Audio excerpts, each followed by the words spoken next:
കാത്തിരുന്ന് കണ്ണു കഴിച്ചു. അവസാനം പത്മജയ്ക്കും ലോട്ടറി അടിച്ചു. പത്മജ കോൺഗ്രസ് വിട്ട് BJP-യിലേക്ക് എന്ന വാർത്തയ്ക്ക് ശേഷം പത്മജ BJP-യിലുണ്ടോ എന്നറിയണമെങ്കിൽ ഒന്ന് സൂക്ഷിച്ചു നോക്കണമായിരുന്നു. വട്ടിയൂർക്കാവ് പത്മജയുടെ തലയിൽ വെച്ച് കൊടുക്കാനാണ് BJP-യുടെ തീരുമാനം എന്ന് അറിയുകയാണ്.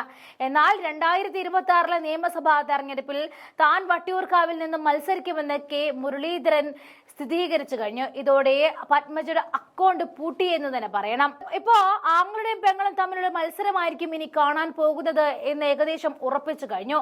അമിത്ഷായുടെ നിർദ്ദേശപ്രകാരം നിയമസഭാ തെരഞ്ഞെടുപ്പിലെ സ്ഥാനാർത്ഥികളെ പറ്റി BJP-യിൽ പ്രാഥമിക ചർച്ചകൾ ആരംഭിച്ചു എന്നും കഴിഞ്ഞ ദിവസം വാർത്തകൾ വന്നിരുന്നു.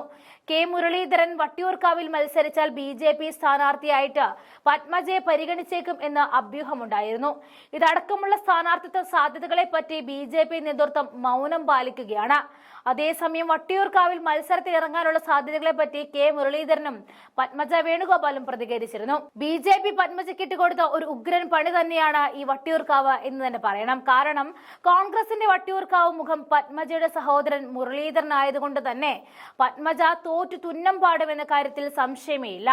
ലോക്സഭ ഇലക്ഷന് വേണ്ടിയിട്ട് വട്ടിയൂർക്കാവ് വിടേണ്ടി വന്ന മുരളീധരൻ തിരികെ വീണ്ടും അവിടേക്ക് വരുന്നുവെന്ന വാർത്തകൾ പുറത്തു വന്നിരുന്നു.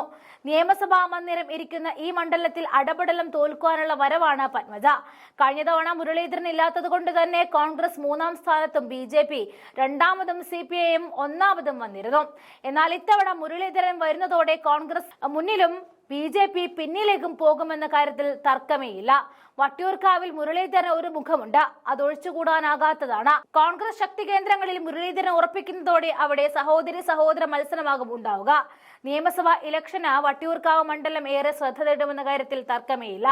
രാഷ്ട്രീയമായി 2 സഹോദരങ്ങൾ മത്സരിക്കുന്ന ഇടമായതുകൊണ്ട് തന്നെ ആരാകും ജയിക്കുക എന്നത് ആകാംക്ഷയോടെ നോക്കിക്കാണാം. കോൺഗ്രസിന്റെ പാരമ്പര്യ വോട്ടുകൾ പത്മജയ്ക്കൊപ്പമോ അതോ മുരളീധരനൊപ്പമോ എന്നതാകും ഇനി കൂടുതൽ ഉറ്റുനോക്കുക. പത്മജയെ വട്ടിയൂർക്കാവിൽ നിർത്തിയാൽ വോട്ട് കച്ചവടം നടക്കുമോ എന്ന സംശയമേ ഉള്ളൂ. നേമത്ത് താൻ മത്സരിച്ച അക്കൗണ്ട് പൂട്ടിച്ചതിന്റെ വിരോധം BJP-ക്ക് ഇപ്പോഴും തന്നോടുണ്ട്. അതിന്റെ വാശി അവർ കാണിക്കും. താൻ വട്ടിയൂർക്കാവിൽ തന്നെ മത്സരിക്കും. ആരെങ്കിലും വരുന്നുവെന്ന് കരുതി മാറേണ്ട ആവശ്യമില്ലല്ലോ. ഇവിടെ എനിക്കുള്ള ബന്ധമുള്ള സ്ഥലമാണ്, എനിക്കൊരു ആശങ്കയുമില്ല എന്നും ഇത്രയും പരിചയമുള്ള നാട് വേറെ ഇല്ല എന്നും ഞാൻ ഇവിടെ തന്നെ MLA ആയിരുന്നു എന്നും വട്ടിയൂർക്കാവിൽ ഞാൻ പോകാനിടയായ സാഹചര്യം വോട്ടർമാർക്ക് നന്നായി അറിയാമെന്നും മുരളീധരൻ പറഞ്ഞു വെക്കുകയാണ്. ആ മുരളീധരന്റെ വാക്കിൽ തന്നെയുണ്ട് വട്ടിയൂർക്കാവ് മുരളീധരന്റെ കോൺഫറൻസ്. വട്ടിയൂർക്കാവിലെ സ്ഥാനാർത്ഥിത്വത്തെ പറ്റിയുള്ള ചോദ്യത്തിന് പാർട്ടി തലത്തിൽ ചർച്ചകളൊന്നും നടന്നിട്ടില്ല എന്നായിരുന്നു പത്മജയുടെ മറുപടി. കഴിഞ്ഞ ലോക്സഭാ തെരഞ്ഞെടുപ്പിന് തൊട്ടു മുൻപ് പത്മജ BJP-യിൽ ചേർന്നതോടെയാണ് K. മുരളീധരന് തൃശൂരിൽ മത്സരിക്കേണ്ട സാഹചര്യമുണ്ടായത്. പത്മജയോട് കരുണാകരന്റെ ആത്മാവ് പൊറുക്കില്ല എന്നും ഇനി അവരുമായി യാതൊരു ബന്ധവുമില്ല എന്നും മുരളീധരൻ അന്ന് പറഞ്ഞിരുന്നു. അതിനുശേഷം കണ്ടിട്ടുണ്ടെങ്കിലും സംസാരിച്ചിട്ടില്ല എന്നും മുരളീധരൻ അടുത്തിടെ പറഞ്ഞിരുന്നു. ലോക്സഭാ തെരഞ്ഞെടുപ്പിലെ തോൽവിക്ക് ശേഷം ഇനി തെരഞ്ഞെടുപ്പ് രാഷ്ട്രീയത്തിലേക്ക് ഇല്ല എന്നായിരുന്നു മുരളീധരന്റെ നിലപാട്. തലസ്ഥാന ജില്ലയിൽ സജീവമായെങ്കിലും തദ്ദേശ തെരഞ്ഞെടുപ്പിന് ശേഷം നിലപാട് ആലോചിക്കാമെന്നായിരുന്നു അദ്ദേഹം പറഞ്ഞിരുന്നത്. ഇതിനിടയിലാണ് മുരളീധരൻ ഗുരുവായൂരിൽ മത്സരിക്കുമെന്ന അഭ്യൂഹവും പരന്നത്. ഇതാദ്യമായാണ് താൻ വട്ടിയൂർക്കാവിൽ മത്സരിക്കുമെന്ന് മുരളീധരൻ തുറന്നു പറയുന്നത്.